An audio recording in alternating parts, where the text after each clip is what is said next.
अगर आपको फेसबुक के ऊपर फॉलोअर्स बढ़ाने हैं, आपके अगर फॉलोअर्स नहीं बढ़ रहे हैं तो आप किस तरीके से अपने फॉलोअर्स बढ़ा सकते हो।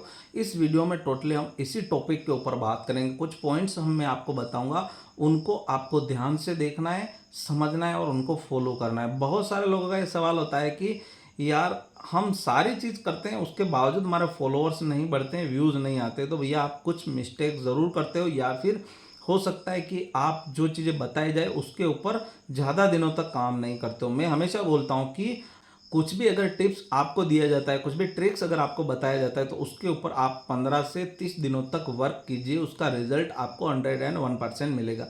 लेकिन हम यहाँ पर बात करें कि भैया हमारा जो फॉलोअर्स बेस है वो कैसे बढ़ेगा। देखो यहाँ पर अगर आप बात करोगे ना, तो यहाँ पर सिंपली फेसबुक ने खुद बताया हुआ है कि आप कैसे आपके ऑडियंस को ग्रो कर सकते हैं। ग्रो यूर ऑडियंस, देखो यहाँ पर बताएगा। जब मैं यहाँ पर क्लिक करूंगा तो यहाँ पर सिंपली आपको सिखाया जाएगा कि भैया आप अपने फॉलोअर्स कैसे बढ़ा सकते हो। उसमें सबसे पहला पॉइंट है have conversation, staying in dialogue with your audience peer can help expand your reach.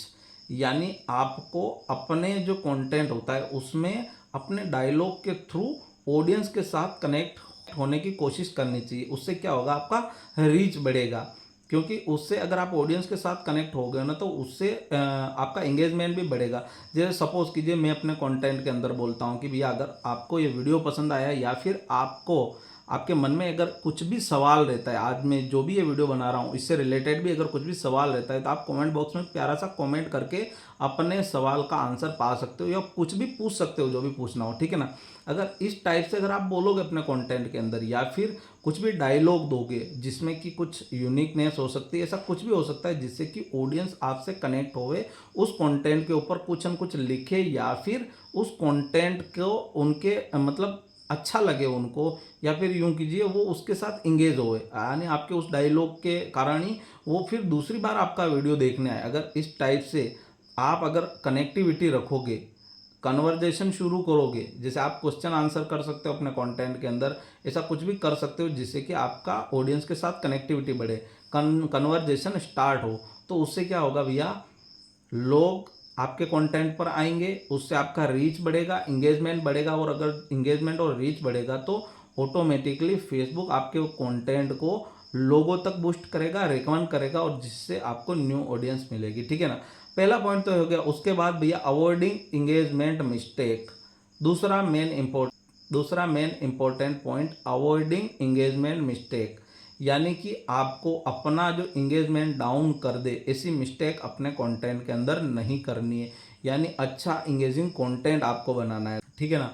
जैसे सपोज कीजिए कि अच्छे खासे वीडियो बना रहे हो, आप कन्वर्जेशन स्टार्ट कर रहे हो अपनी ऑडियंस के साथ, अच्छा खासा क्वेश्चन आंसर कर रहे हो, या कुछ ऐसी चीज़ दिखा रहे हो जिससे कि आपकी ऑडियंस आपके साथ कनेक्ट है। लेकिन आप क्या करते हो, फिर अचानक से पता नहीं क्या कंटेंट डालने लग जाते हो, अचानक से कुछ भी कंटेंट डालने लग जाते हो। उससे क्या है, आपका जो इंगेजमेंट है वो डाउन हो जाता है। इंगेजमेंट डाउन होने की वजह से आपका व्यूज़ भी डाउन हो जाता है। अगर आप मेरी खुद की प्रोफाइल पर देखोगे, जब मेरे पास कंटेंट नहीं होता है, या फिर मुझे टाइम नहीं मिलता है कंटेंट क्रिएट करने का, तब क्या है मैं कुछ भी डाल देता हूँ, उसकी वजह से इंगेजमेंट डाउन हो जाता है, और जो नेक्स्ट टाइम जो भी वीडियो डालता हूँ उसके ऊपर व्यूज़ कम आता है। तो यानी आपको ये इंगेजमेंट मिस्टेक नहीं करनी, अवॉइड करना है इंगेजमेंट मिस्टेक को। उसके बाद अगर तीसरे पॉइंट की बात करोगे, demystifying distribution, understand the process behind how your content get seen और फेसबुक। यानी आपको अपने डिस्ट्रीब्यूशन को समझना पड़ेगा भैया।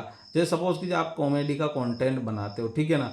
तो आपको ये समझना है कि भाई अपने कंटेंट को देख के कि भाई कैसे लोग हमारा कंटेंट वॉच कर रहे हैं, उसके ऊपर जो इंगेजमेंट आए, उसके ऊपर जो भी कमेंट वगैरह आए, उनको आपको चेक करना है कि भाई ऑडियंस क्या चाह रही है, ऑडियंस किस टाइप से हमारे इस कंटेंट के साथ ये कर रही है, और उसका डिस्ट्रीब्यूशन आप कैसे बढ़ा सकते हो। जैसे सपोज कीजिए आपके वहाँ पर फेसबुक के टास्क के अंदर आता है कि भैया ये आपका फलाना वीडियो या फलाना कंटेंट अच्छा परफॉर्म कर रहा है, ठीक है ना। तो आपको क्या करना है, वहाँ पर ये भी दिया गया होगा कि आपको इस ग्रुप के अंदर शेयर कीजिए। तो आपको सिंपली क्या करना है, ऐसे कुछ ग्रुप्स, पब्लिक ग्रुप्स होंगे, उनको फाइंड करके आपके कंटेंट से रिलेटेड, ऐसा नहीं है कि भाई आप बनाते तो कॉमेडी के वीडियो, लेकिन आपने उस ग्रुप को ज्वाइन कर रखा है जिसमें टेक या कुछ ऐसी जानकारी वाले वीडियो आते हैं, अगर ऐसे ग्रुप्स के अंदर आप शेयर करोगे तो प्रॉब्लम होगा, आपका वीडियो इतना चलेगा नहीं। बट अगर आप सही ग्रुप चुनते हो, पब्लिक ग्रुप, और उसके अंदर जब वो टास्क के अंदर आता है उस वक्त अगर आप उस अपने कंटेंट को शेयर करते हो तो कहीं ना कहीं अच्छा बूस्ट मिलता है और अच्छा एंगेजमेंट भी बनता है, क्योंकि ऑडियंस सारी वो है। और जिससे क्या होगा कि भैया आपका डिस्ट्रीब्यूशन बढ़ जाएगा। और आपको ये सारी चीज़ें भी अपने इंसाइट्स के अंदर जाकर के चेक करनी है कि फेसबुक आपके कंटेंट का डिस्ट्रीब्यूशन किस तरीके से कर रहा है, यानी आपका कंटेंट कैसे कैसे लोग देख रहे हैं। वहाँ पर आपको पता चल जाएगा कि भाई नॉन फॉलोअर्स कितने देख रहे हैं, फॉलोअर्स कितने देख रहे हैं। अगर ज़्यादा नॉन फॉलोअर्स है ना तो कहीं ना कहीं आपका डिस्ट्रीब्यूशन बढ़ा हुआ है, फेसबुक भी रिकमेंड कर रहा है। और आगे चलकर आप रेगुलर वर्क करोगे ना तो कहीं ना कहीं आपका फॉलोअर बेस बढ़ेगा, आपका वीडियो वायरल होगा, वायरल होगा तभी जाकर आपका फॉलोअर्स बढ़ेगा। उसके बाद engage your followers, prioritize building a community and create a dialogue with your followers, यानी आपको हमेशा अपने जो भी ऑडियंस है उनके साथ इंगेज करने की कोशिश करनी है हर कंटेंट के अंदर। जैसे कि मैंने आपको पहले ही बताया था कि आप किसी भी डायलॉग के थ्रू कर सकते हो या फिर कुछ क्वेश्चन आंसर करके कर सकते हो।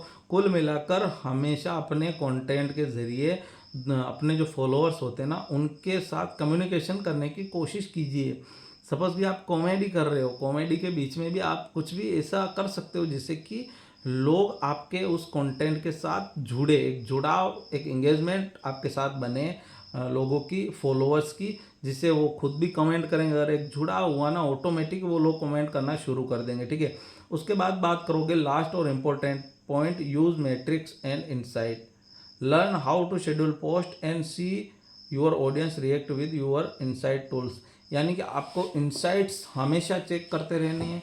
अगर आप इनसाइट्स चेक करके वर्क करोगे तो कहीं ना कहीं आपको बहुत बेनिफिट होगा, क्योंकि उस इनसाइट्स के अंदर आपको सारी चीज़ें पता चल जाएगी कि कौन ऑडियंस, किस देश की, कंट्री की, किस कंट्री की ऑडियंस आपके कंटेंट को वॉच करती है, किस टाइप की ऑडियंस आपके कंटेंट को वॉच करती है। बहुत कुछ आइडिया आपको वहाँ से मिल जाएगा। अगर आप इनसाइट चेक करते हुए और मैट्रिक्स चेक करते हुए वर्क करोगे तो मैं बोल रहा हूँ 100% आपके फॉलोअर्स भी बढ़ेंगे, आपके व्यूज़ भी बढ़ेंगे और आप ग्रो कर जाओगे फेसबुक के ऊपर, ठीक है ना। तो इन सारी चीज़ों को ध्यान में रखते हुए वर्क कीजिएगा, 100% आपका फॉलोअर्स भी बढ़ेगा। वीकली चैलेंज हमेशा पूरा कीजिएगा, आपका फॉलोअर्स 101% बढ़ेगा। वीकली चैलेंज को भी आपको सिंपली पूरा करना है, क्योंकि आपको अगर फॉलोअर्स बढ़ाना है तो जो जो फेसबुक बोलती है ना उन सारे वीकली चैलेंज को पूरा करते जाना है। लेकिन ध्यान रखना कि अगर आपका पेज या प्रोफाइल मोनेटाइज है और वहाँ पर अगर फॉलोअर्स गेन करने का टास्क आता है तो आपका ये नहीं है कि भाई आप अपनी फेक प्रोफाइल से उसके ऊपर इन्वाइट कर लेते हो, ये चीज़ मत करना। बाकी आप पार्टनर मोनेटाइजेशन पॉलिसी के चंगुल में फंस जाओगे और प्रॉब्लम में पड़ जाओगे। दोस्तों अगर वीडियो पसंद आए तो वीडियो को लाइक और चैनल को सब्सक्राइब जरूर कीजिएगा। और दोस्तों अगर आप फेसबुक के ऊपर देख रहे हो तो भैया फॉलो करके इस वीडियो को शेयर जरूर कीजिएगा। और अगर आप यूट्यूब के ऊपर देख रहे हो तो भैया वीडियो को अगर आपको पसंद आया तो हाइप करना मत भूलिएगा। तो दोस्तों मिलते हैं नेक्स्ट वीडियो में, तब तक के लिए जय हिंद, जय भारत।